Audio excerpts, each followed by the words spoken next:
Bienvenidos. Vamos a resolver en la clase de hoy un ejercicio que sale un poquito de lo común, digamos, del estándar, porque tiene un grado de dificultad bastante mayor que los que hemos venido resolviendo hasta aquí. Vamos a ver de qué se trata. Como pueden ver, tenemos un circuito conectado a una fuente de corriente alterna, cuya tensión V total se desconoce. Sabemos que por aquí circula una corriente a la que llamamos I total, que es la que proviene de la fuente, y que en este nodo se divide en I1 e I2.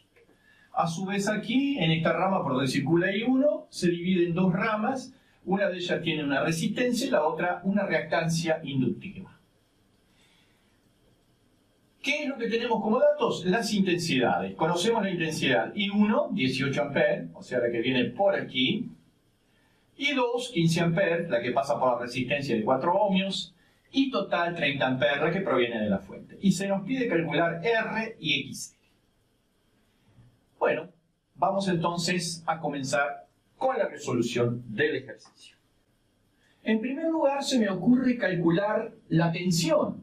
La tensión va a ser la de la fuente, va a ser la misma que aquí y va a ser la misma que acá. En esta rama yo conozco la resistencia y conozco la intensidad, por lo tanto puedo calcular la tensión. Y esa tensión va a ser a su vez la tensión de la fuente. Entonces digo, V total, vamos a llamarle, es igual 4 ángulo 0, porque acá tenemos una resistencia, multiplicada por I sub 2. I sub 2, el módulo vale 15, y el ángulo de I sub 2 también vale 0 por tratarse de una rama resistiva pura, es decir, donde la intensidad está en fase con la tensión. Entonces multiplicamos 4 por 15 y esto nos da 60 volts con ángulo 0. 60 ángulo 0. Este es el valor de la tensión. Bueno, una vez que conocemos la tensión, entonces vamos a trazar el diagrama de corrientes de este circuito, que en este caso va a ser de muchísima utilidad. Aunque no hubiésemos calculado la tensión, igual podríamos haber trazado el diagrama de intensidades. Tenemos la tensión total, que es 60 ángulo 0. En fase con esta tensión estará la corriente I sub 2, que es una corriente de tipo resistivo puro, así que el ángulo vale 0, por lo tanto está en fase con la tensión. La corriente I sub 1 estará trazada con respecto a la tensión. ¿Por qué? Porque en esta rama yo tengo una resistencia y una reactancia inductiva, es decir, resistencia y bobina. Por lo tanto, en esa rama la corriente va a estar atrasada un ángulo que desconozco su valor, pero que le voy a llamar Φ1. Sí sé que va a estar en atraso, aunque no conozco el ángulo. Entonces voy a decir que I1, el módulo vale 18 y el ángulo vale Φ1. ¿Bien? Por método del paralelogramo voy a calcular la intensidad total del circuito, que me dicen que vale 30 amperes. ¿Sí? Esto me lo dicen aquí en la letra del ejercicio, que vale 30 amperes. Y su ángulo vale Φ total, aunque lo desconozco, pero lo voy a llamar así, Φ total.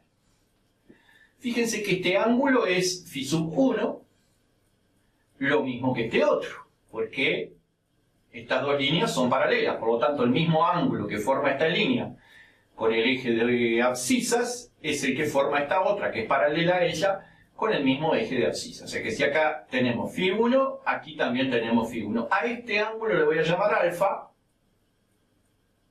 Y ahora voy a tratar de calcular, a partir de todo esto, el valor de este ángulo alfa. ¿Por qué? Porque el ángulo Φ1 va a ser 180 menos alfa, pero este ángulo no lo conozco. Voy a plantear en este triángulo el teorema del coseno, también llamado teorema de Pitágoras extendido. Entonces, planteamos el teorema del coseno.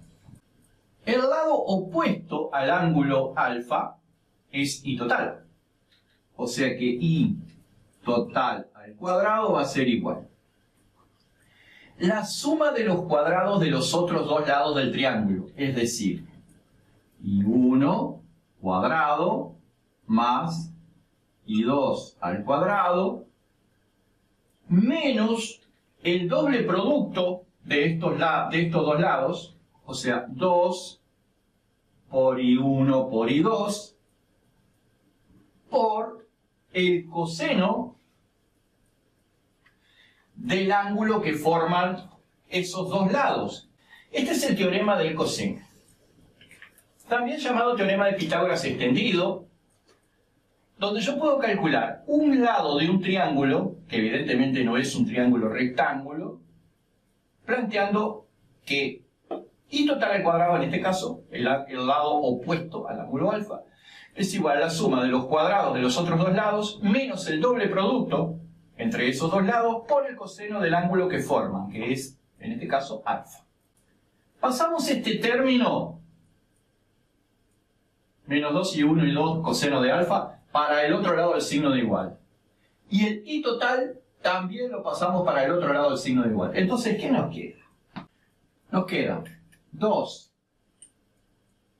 por I1 por I2 por coseno de alfa es igual. Es igual.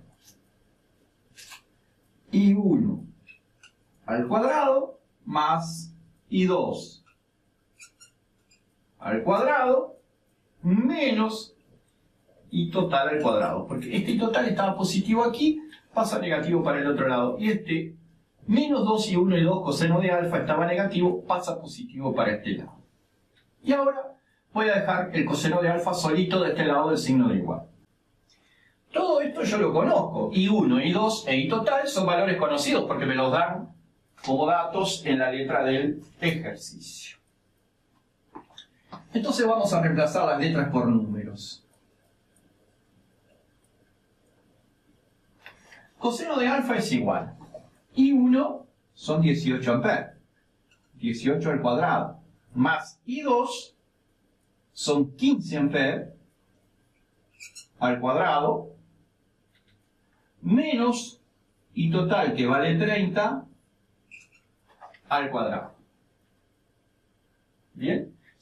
Sobre 2 por I1 que vale 18 por I2 que vale 15 amperes. Recalculando. Y esto no es otra cosa que menos 351 sobre 540. Y esto nos da menos 0.65. ¿De dónde? El ángulo alfa, hacemos inverso coseno, y el ángulo alfa nos da 130,54 grados. Ese es el valor del ángulo alfa. Entonces, si el ángulo alfa vale 130,54, el ángulo φ1 es 180 menos 130,54. Si el ángulo φ1 es igual a 180 menos 130,54, y esto no será otra cosa que 49,46 grados. 49,46 grados. Esto es lo que vale el ángulo φ1. Pero, si nos fijamos en el diagrama, vemos que el ángulo φ1 es el ángulo de desfasaje de la corriente I1. La corriente I1 es inductiva, por lo tanto queda en atraso con respecto a la tensión. Y como este ángulo lo estamos midiendo en sentido horario, debería ser un ángulo negativo, ¿sí? Entonces vamos a poner que en realidad este ángulo tiene que tener signo negativo, o sea que debe ser menos 49,46 por el hecho de que I1 es una corriente de tipo inductivo, está trazada con respecto a la tensión, y si el ángulo ustedes lo miden en sentido horario, lo consideramos negativo. Así que en realidad es menos 49,46. El ángulo de desfasaje de la corriente I1. Bueno, entonces Quiere decir que tenemos a I1 con un valor de 18 ángulo menos 49,46. Bien. Tenemos a I2 con un valor de 15 ángulo 0, porque es una corriente de tipo resistivo puro. La rama por donde pasa I2 es una resistencia pura. Bueno, ahora vamos a hallar la impedancia Z1, que es la impedancia de esta rama, en conjunto la resistencia y la reactancia, dividiendo la tensión sobre I sub 1. O sea que Z1 es igual tensión total sobre I sub 1. Tensión total ya sabemos que es 60 ángulo 0. El I sub 1 sabemos que es 18 ángulo menos 49,46 grados. Acá sabemos que tenemos que dividir los módulos y restar los ángulos. Entonces esto me va a dar 3.3 con un ángulo de 49,46 grados. Y estos son ohmios porque es una impedancia. Fíjense que acá es 0 menos 49,46, nos queda 49,46 positivo. Eso es Z1. La admitancia, entonces, de esa misma rama, es decir, I1 es igual a 1 sobre Z1. Vale decir, 1 sobre 3,3 ángulo 49,46 grados. Este 1, por ser un número real, le adjudicamos ángulo 0. Hacemos el cociente de los módulos y nos da 0.3. Y acá tenemos 0 menos 49,46 nos da menos 49,46 grados Siemens, porque esto es una admitancia, que es el inverso de la impedancia. Esta admitancia, I sub 1, yo la puedo escribir como la suma de la conductancia más la susceptancia inductiva, es decir, la conductancia que corresponde al inverso de la resistencia y la susceptancia inductiva que corresponde al inverso de la reactancia inductiva. ¿Y cómo voy a hallar estos valores? Pasando a rectangular el valor de la admitancia. Entonces me queda 0,19 menos 0.23 J. Siemens, por supuesto. Este es el mismo valor de la admitancia I sub 1, pero pasado a rectangular.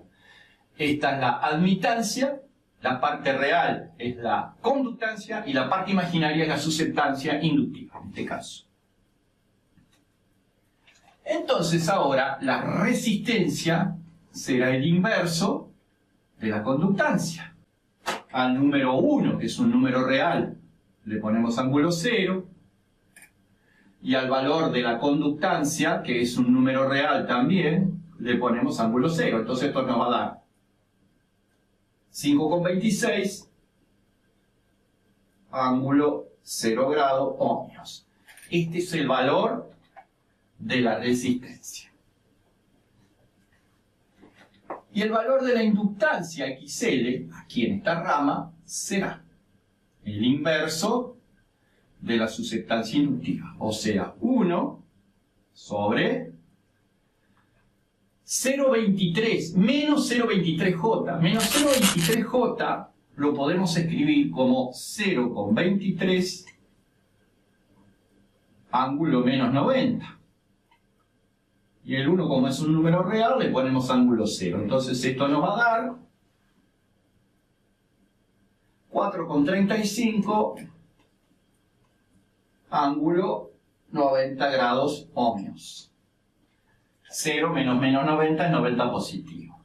Y ahí llegamos al valor de la resistencia, que vale 5.26 ohmios, y de la reactancia inductiva, que vale 4.35 ohmios. No sé qué les pareció este ejercicio, es un poquito diferente a lo que se venía haciendo hasta ahora. Hubo que aplicar el teorema del coseno, o sea que tenemos que tener los conocimientos matemáticos siempre al día para poder aplicarlos en la resolución de estos circuitos. Si nosotros queremos tener un resultado exitoso en la resolución de los ejercicios de corriente alterna, tenemos que dominar la trigonometría y los números complejos. Con eso estamos hechos para resolver cualquier circuito de corriente alterna. Pero tenemos que estar muy afinados en esos conocimientos. Bien, entonces por hoy es todo. Muchas gracias por su atención y hasta la próxima clase.